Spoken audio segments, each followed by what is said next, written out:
اور کوئی صاحب؟ جی آپ فرمائیے۔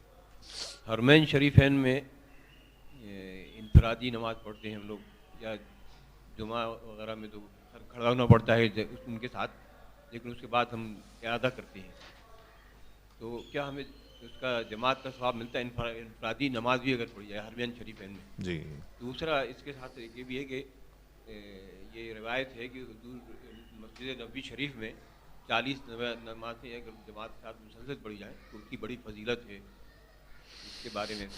دیکھیے مسئلہ یہ ہے، جب سے حرمین شریف پر نجدیوں نے قبضہ کیا تو ہم یہ تو سوچتے ہیں کہ بھئی یہاں اتنی نماز کا اتنا ثواب، مگر دوسرے پہلو پہ بھی غور کریں کہ وہاں اگر ایک نماز ضائع ہو گئی تو گناہ بھی تو اتنا ہی ہے، یعنی اگر ایک نماز مکہ شریف میں چھوٹ گئی تو گویا 1,00,000 نمازیں آپ کی چھوٹی، تو اس کا گناہ بھی ہے۔ مسئلہ جو ہے وہ یہ اتنا عام ہو گئی بات کہ لوگ پچھلی تاریخ پوری بھول گئے۔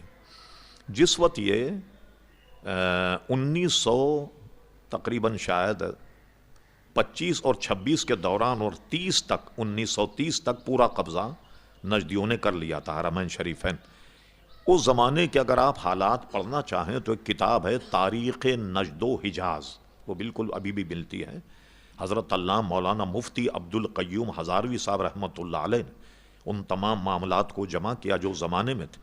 اس کو اگر آپ پڑھیں تو ہم تو کراچی میں بیٹھ کر سوچا بھی مدینہ شریف کا امام کتنا بابرکت ہوگا، سبحان اللہ، مکہ شریف کا امام جب وہ آئے لوگوں نے ایسی عمدہ نماز پڑھی کہ آواز نہیں جاتی تو وہ ریڈیو رکھ لیا، ریڈیو پر نماز پڑھ رہے ہیں، بھی مکہ کا امام آیا ہوا، سمجھ۔ لیکن جب یہ سقوط مکہ ہوا اور سقوط مدینہ منورہ، اہل سنت علماء کو مصلوں پر ذبح کیا گیا تلوار سے، اتنا ظلم کیا۔ اور سعودی عرب میں 7 سالہ جشن منایا تھا، جو سعودی عرب میں مستقل لوگ رہتے ان سے آپ پوچھ لیجئے گا کہ جس وقت انہوں نے 7 سالہ جشن منایا کہ ہمیں 100 سال ہو گئے حرمین شریف پر قبضہ کیے ہوئے، تو باضابطہ ملک عبد العزیز کو ویڈیو دکھائی کہ وہ حرم شریف میں گھوڑے پر بیٹھا ہوا ہے، الٹے ہاتھ سے گھوڑی کی لگام پکڑے سیدھے ہاتھ سے حرم شریف میں قتل عام کر رہا ہے لوگوں کا، یہ سقوط مکہ کا۔ یہ کون لوگ تھے؟ جو یہودی تھے، کوئی عیسائی تھے، کوئی سکھ گھس کے آ گئے جن کا چاروں طرف قتل عام ہو رہا، یہ سب سنی مسلمان تھے۔ جو سلطنت عثمانیہ تھی وہ اہل سنت تھی، سارے حضرات جو تھے وہ حکمران وہ اہل سنت تھے، وہاں کے رہنے والے لوگ بھی سب سنی تھے، تو ان کو اس طریقے سے علماء کو مارا کہ ان کو تو مسلوں پر انہوں نے ذبح کیا، تو ہمارے نزدیک تو ان کے پیچھے نماز جائز نہیں۔ اچھا، اب چونکہ ہم خود بھی نہیں پڑھتے بلکہ ان کے نماز کے وقت میں ہم جاتے ہی نہیں، اس لیے کوئی ضرورت نہیں ان کے پیچھے نماز پڑھنے کی، ایک بات یہ۔ اب بہت سے حضرات یہ کہتے ہیں کہ بھائی دیکھیے اگر اللہ تبارک و تعالیٰ کو منظور نہ ہوتا تو وہ 100 سال سے ہیں، اور مدینہ منورہ میں سرکار کو اگر منظور نہ ہوتا وہاں بھی وہ 100 سال سے ہیں، وغیرہ وغیرہ اس قسم کی باتیں کرتے ہیں۔ یہ سب شیطانی وسوسے، میں آپ کو دلائل سے بیان کرتا ہوں، یہ پہلی مرتبہ نہیں۔ جس وقت حضرت عثمان غنی کا قتل ہوا، وہ شہید ہوئے، تیسرے خلیفہ تھے، اس زمانے میں 1,00,000 کے قریب صحابہ کرام موجود ہوں گے، اس لیے کہ حضور علیہ السلام نے جب حجۃ الوداع کا خطبہ پڑھا تو 1,00,000 صحابہ کرام علیہم رضوان موجود تھے۔ تو جس وقت حضرت عثمان غنی رضی اللہ عنہ کو قتل کیا، وہ جو ہنگامہ کرنے والے لوگ تھے، جب انہوں نے مسجد نبوی نماز پڑھائی تو اس دور میں صحابہ اور تابعین نے ان کے پیچھے نماز نہیں پڑھی۔ ایک دور یہ آیا، دوسرا دور آئی یزید کے دور میں، اس نے کیا کیا کہ امام حسین رضی اللہ تعالیٰ عنہ کی شہادت کے بعد ایک بہت بڑا لشکر مدینہ منورہ بھیجا، غالباً اس کا نام تھا مسلم بن عقبہ، اس کے لشکر سالار کا۔ اس نے مدینہ منورہ پر حملہ کیا۔ علامہ ابن جریر فرماتے ہیں کہ حملہ تو ہوا، 700 صحابہ، کئی سو تابعین شہید ہوئے، بلکہ انہوں نے وہ بے حیائی کی کہ مدینہ منورہ میں شریف عورتیں 1700 حرام کے حمل سے حاملہ ہوئیں۔ یزیدی فتنہ جب مدینہ منورہ میں آیا، بہت زبردست فتنہ، جب انہوں نے مسجد نبوی پر قبضہ تو کیا کیا، یا جب بھی نماز پڑھائی اس وقت کے صحابہ کرام علیہم رضوان نے ان کے پیچھے نماز نہیں پڑھی، یا جو تابعین تھے انہوں نے ان کے پیچھے نماز نہیں پڑھی، اور انہوں نے یہ کیا کہ مسجد نبوی کے ستون سے گھوڑے باندھے، گھوڑے لید مسجد نبوی میں کرتے. اور اس پورا قصہ علامہ امام سمودی رحمۃ اللہ نے وفاء الوفا میں لکھا. شیخ محقق شاہ عبدالحق محدث دہلوی رحمۃ اللہ علیہ نے تاریخ مدینہ جذب القلوب الی دیار المحبوب میں بھی اس قصے کو لکھا.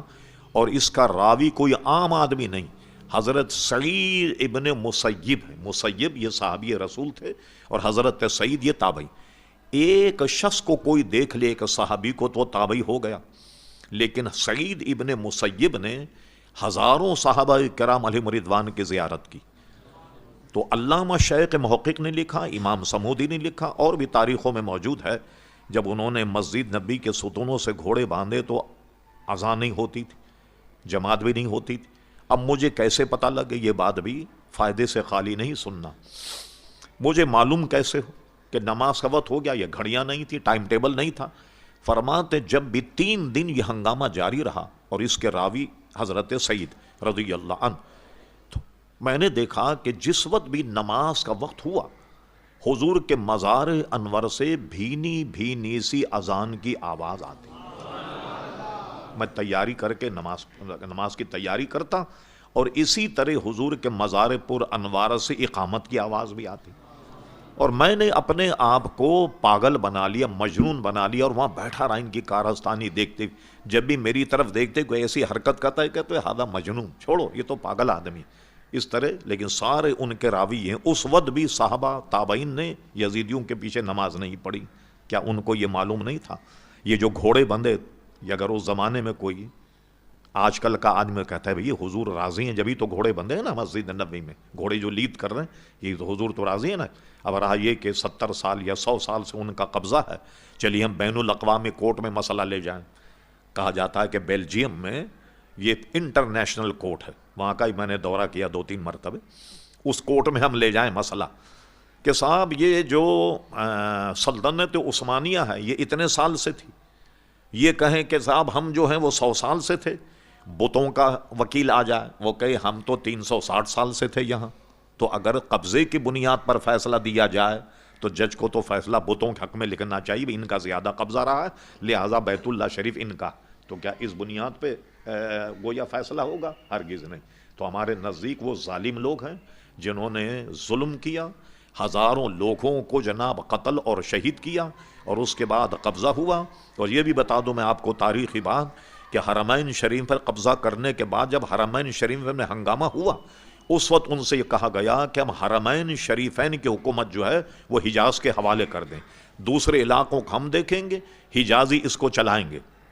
لیکن ایسا نہیں ہوا. میری اطلاع یہ ہے شہزادہ فہد مدینہ یونیورسٹی میں لیکچر کے لیے آیا. ایک طالب علم نے کھڑے ہو کر کے پوچھا کہ آپ کے آبا و اجداد نے یہ وعدہ کیا تھا سقوط حجاز کے وقت میں کہ ہم حجاز کی حکومت جو ہے وہ حجازیوں کے حوالے کر دیں گے، اب تک حکومت ان کے حوالے کیوں نہیں ہوئی؟ اس آدمی کا پتہ ہی نہیں لگا کہ وہ آدمی کہاں گیا. اس لیے کہ وہاں تو کوئی آدمی اختلاف کرے تو اس کا پتہ ہی نہیں لگتا کہ وہ آدمی کہاں گیا. تو یہ مظالم انہوں نے وہاں ڈھائے. تب اس کے بعد لوگ یہ کہیں کہ بھئی آپ ان کے پیچھے نماز کیوں نہیں پڑھتے؟ اب آئیے دلائل کی طرف. یہ بتائیے میں یہاں مصلی پہ کھڑا ہوں نماز پڑھانے سے پہلے معاذ اللہ میں آپ کو کہ آپ لوگ سب مشرک لوگ دائرہ اسلام سے خارج، چلو صفیں سیدھی کرو نماز پڑھو. آپ پڑھیں گے نماز؟ کہ مولانا کا دماغ خراب ہو گیا، سب سے پہلے سب پہ کفر اور مشرک کا فتویٰ دیا اور اس کے بعد کہتے ہیں صفیں درست کرو. یہ ہم کو مشرک کہتے ہیں، یہ ہم کو مشرک کہتے ہیں. تو اب جو آدمی ہمیں مشرک کہے اس کے پیچھے ہم نماز کیسے پڑھیں؟ یہ سنیے بات، میرے ریکارڈ میں خطبہ موجود ہے عبداللہ بن سبیل اور عبدالعزیز جو مدینہ منورہ کا امام، یہ کراچی آئے، نشتر پارک میں ان کا خطاب ہوا اور کراچی کے اہل حدیث نے ان کا خطبہ چھاپا، عربی میں بھی چھاپا، اس کا ترجمہ اردو میں بھی ہے. آپ کو تعجب ہوگا کہ سعودی عرب کے دونوں اماموں نے یہاں آن کر کے کہا اسلام میں خالی 2 عیدیں ہیں، عید الفطر، عید الاضحیٰ. جو تیسری عید منائے وہ مشرک ہے. اب بتائیے پورے پاکستان کو مشرک کہہ گیا جو میلاد النبی مناتا ہے؟ پورے یہ دستاویز چھپی ہوئی موجود ہے، خطبہ اس کا چھپا ہوا عربی اور اس کی اردو میں. تو جو پورے پاکستان یا دنیا کے میلاد النبی منانے والے لوگ ہیں ان کو اگر وہ مشرک کہے تو جو امام اپنے مقتدی کو مشرک کہے وہ مقتدی اس امام کے پیچھے کیسے نماز